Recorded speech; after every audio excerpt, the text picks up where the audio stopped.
Hi there, I am back to show you how to graft your two pieces of cactus together so that you have a seamless look. I do want to note though that your cactus is going to look slightly differently than mine. This is my first prototype. Yours is going to have an increase on top from both sides. It will look similar to this piece in here where we have made increases in all of the A colored yarn.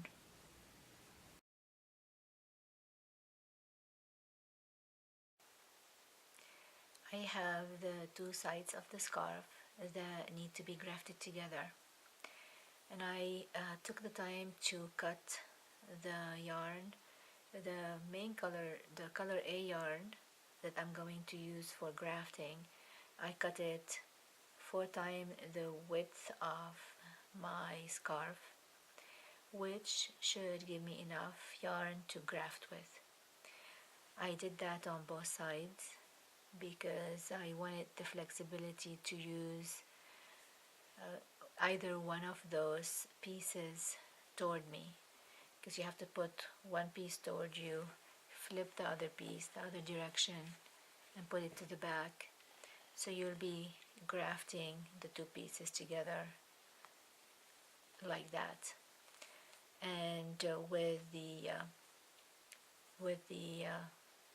waste yarn section, basically we are going to trace the path of the stitch of the first row on this side, as well as on the first row on this side, the one toward me and the one to the back. So we're just going to take that row here, and then we're going the bottom of that row we're going to trace on this side, and the top of that row right here we'll trace on the top side. I've zoomed my camera quite a bit to begin the grafting process, and I'm hoping you'll be able to see pretty well how I'm doing this. I've threaded my color A yarn through a tapestry needle, and I'm going to begin the process by, you notice as I mentioned before, we're going to trace the bottom of the stitch on this side and the top of the stitch on the other side.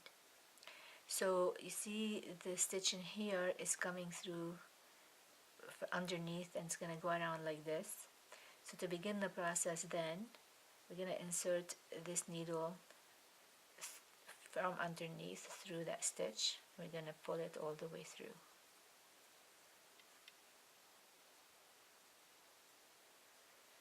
And then the path of that stitch takes it to the top, so I'm going to go to the top in here. It helps if we hold the fabric together like this, and I'm going to try to hold it in such a way where you can easily see, hopefully. So I put it through that stitch to trace the bottom part, and you'll notice in here the stitch is going through through here, this end of this. So I'm gonna go in, just follow that path, and then it goes down through the stitch again and across. And this is kind of weird. This is because we knit that first stitch. It kind of has a weird jog in it. Just follow that jog. So I'm just gonna go through here, follow the top like that, and pull it through. And then I'm gonna come down here to the bottom now, because it comes, the stitch it comes down, so I'm gonna come down. And then here you'll notice, let's see if I can show you, it's coming down through this same stitch that it went through originally and across to the next stitch.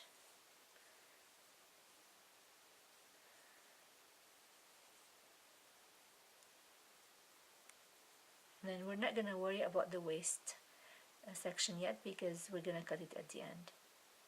So again, I just followed that path, and if you see in here, it's going to the top again.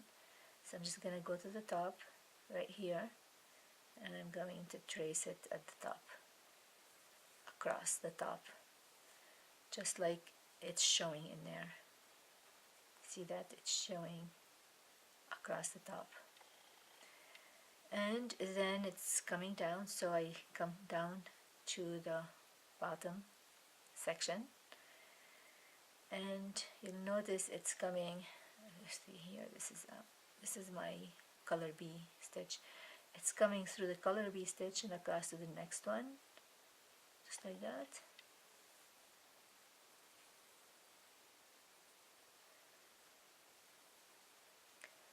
And I'm going to try to tighten these stitches that I'm grafting as much as I can as I'm working them. I'm looking at my camera to make sure that you can see. Alright, so we continue the process. After we go through the bottom, we go to the top again. See here, right here. So we're just going to go through one stitch into the next. And again, see here, I am making the size of my stitch kind of similar to the normal size of the stitch. If it's a bit loose, don't worry about it. You can go back and tighten it a little bit later. So now I went to the top, I go down to the bottom,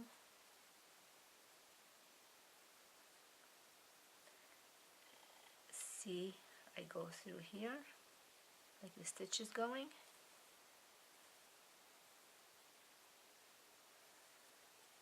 and then I repeat the process to the top, follow the stitch again,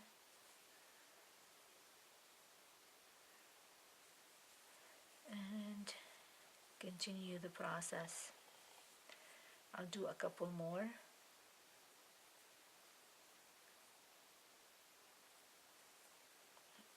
Make sure I'm doing it right myself. So this is where this loop, I'm gonna go through that same stitch and across.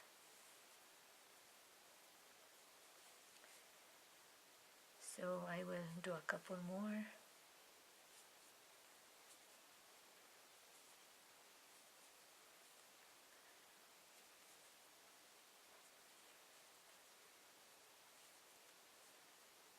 It helps to hold it like this.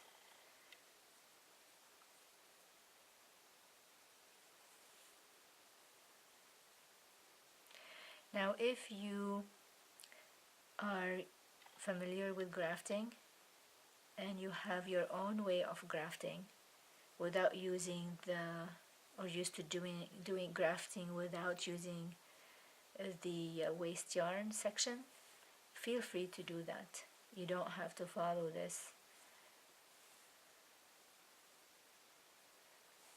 So I'm going to continue this process until I am finished, and then I'm going to come back and show you how to cut the waste yarn.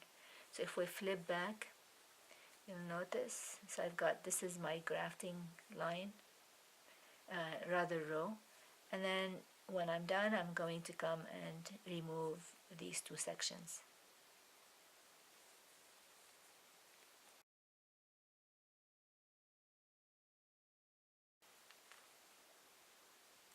I finished grafting my two pieces together, and see, this is the graft line on the wrong side, or on the other side, and my graft line on this side is right here, along here. And I've got this other color A yarn which I will use for the tassel or the fringe. So now, I flip on to the other side, you'll notice I've got these waste yarn pieces that I want to remove.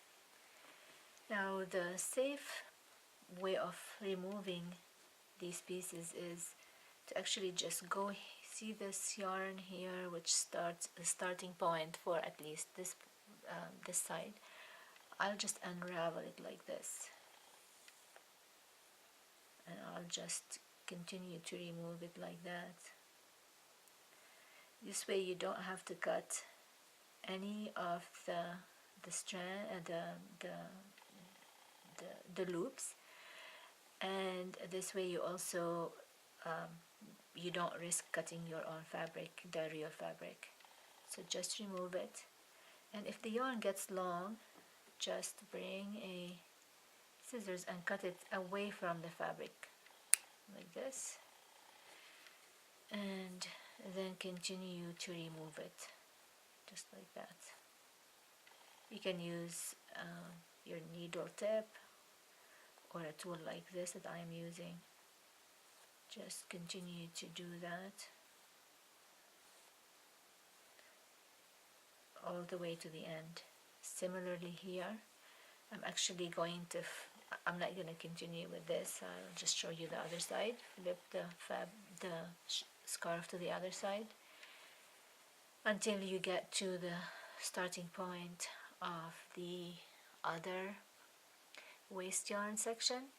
And this is a bit long, so I'm actually going to cut it to begin with, and then I'm going to just pull it out. Oh, here we go. It was tangled, so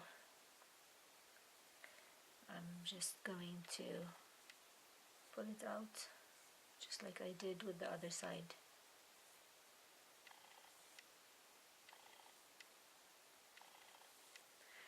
And until all the way across.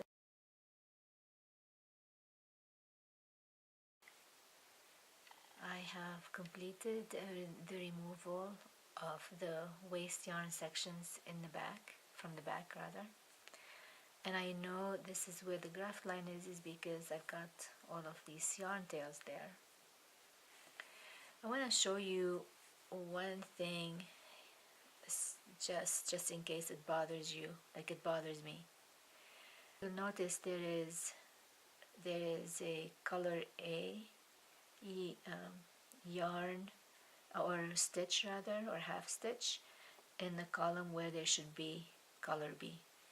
You can see it more clearly at the beginning of the graft right here.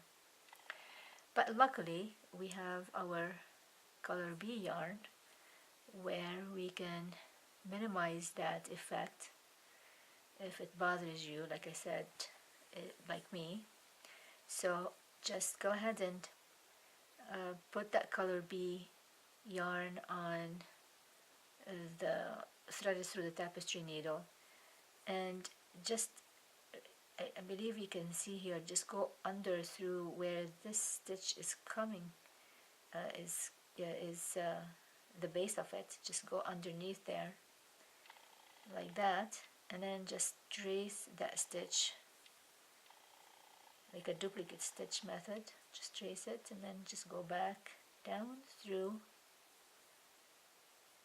and there we go. So we eliminated that view, and then basically then I can actually take this yarn and then weave it around through either along the edge or through the back side of the fabric. And when I look here, you'll notice that the effect of that color A yarn is hugely minimized. I will do the same thing on this side. I will grab my color B yarn and so this is the stitch here that I want to do duplicate stitch around. I'll just, it's my color B yarn, just insert the needle from below through at the base of this stitch just like that, and then I will go around it and down again, just duplicate that stitch, and here we go, it's hugely minimized. And then when you block your fabric, actually here this fabric, you'll notice that there is a little bit of like a jog in here. So when you weave in all of your yarn tails, that's gonna also get minimized. And when you block your fabric, it's gonna take care pretty much of the way, kind of this little jog.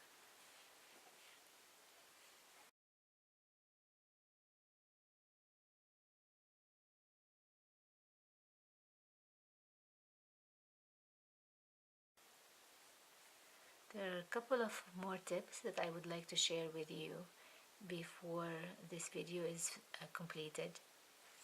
So on this scarf I put fringes. Just want to give you some tips and tricks in terms of how to put the fringes. But on this one I want to put a tassel. So you can either put fringes like this or a tassel like I'm going to do here. In the process I want to show you how to incorporate these two starting tail yarns into the tassel, and I'll show you also how to incorporate it into the fringe. But before we get started with that, just if you don't know, if you haven't done any fringes or tassels before, I found the easiest way for me to make these fringes the same length is to actually cut a length of cardboard to the length that I need, and then basically take my yarns that I want to make my fringe with, and then just wrap them around this cardboard for as many fringes that I want. This scarf has 12 fringes on each side and one fringe in the center, and each one of these fringes uses two yarns, one color A and one color B. And so basically you can count how many loops you want, and then when you have the required number of loops, you can cut that on one end only. You can just cut it on one end, and then what you end up with is two strands of yarn this long. And of course, because you are doing multiple strands, then all of the ones that you're going to cut are going to be approximately the same length. And this way you makes your life easier in terms of making this fringe the same length. Same thing with tassel. I used a shorter cardboard to make the tassel, and same thing, I just looped my yarn around this cardboard however many times. This particular tassel, I believe I looped the yarn about 15 times around. And then when that's done, you tie it at the top. You just insert either cotton yarn or seam wool, and then you tie it, and then when you're done, you wrap it around. And basically when after you tie it from the top, you cut it from the bottom, and then you end up with this tassel. And I'm sure there are videos that show you how to make tassels, etc. So a lot better than what I'm doing in here.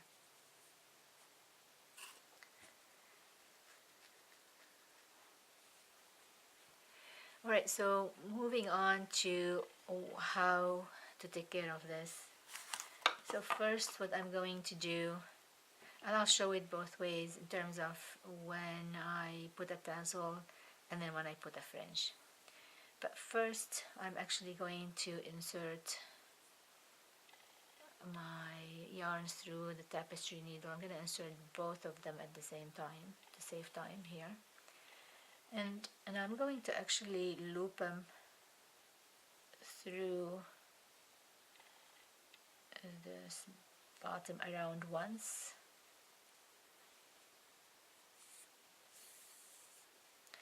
just to secure them, just in case. And I'm actually, notice I'm going through from the other side, but you don't have to really, just that you can go through the front if you're careful not to make that pop, and then just come to the center.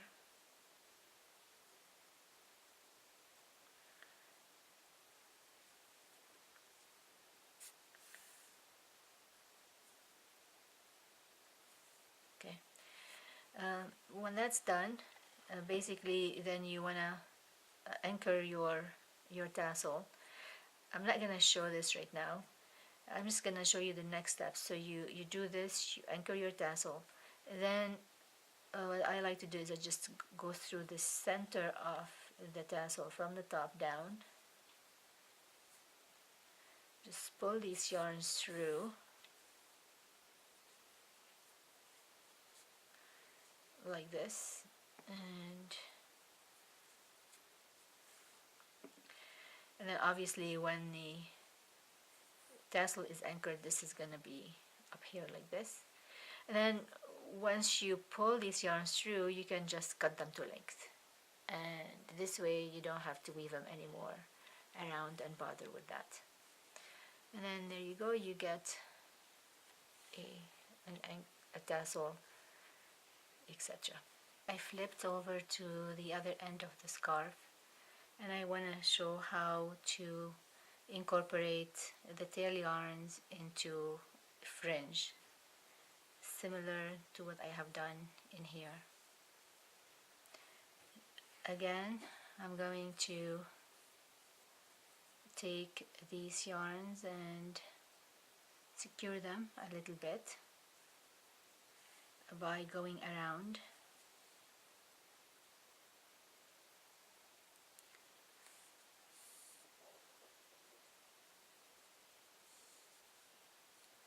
And just go all the way around and to the front.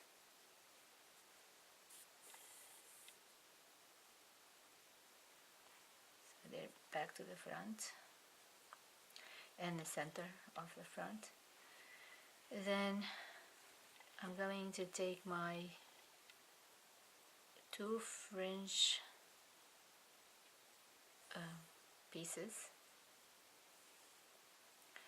and I'm actually going to go, you can do it, I think you can bring the loops through from the bottom to the top, or you can take them from the top to the bottom.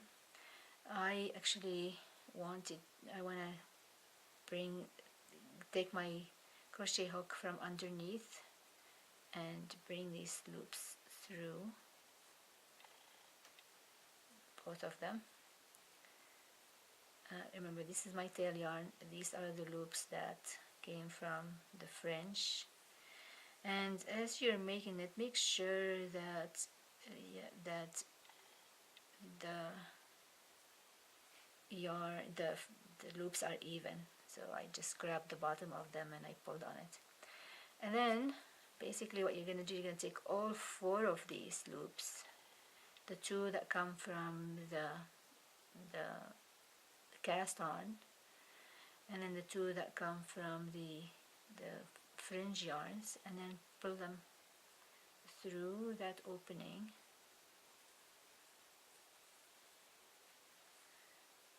and then tighten. And basically the cast on loops are going to be a bit longer, but don't cut them quite yet.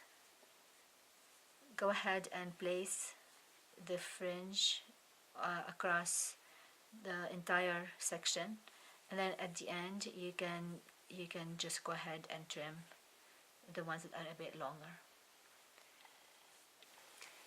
Well, I hope that you enjoyed following along, and I hope that you've decided to knit a cactus of your own.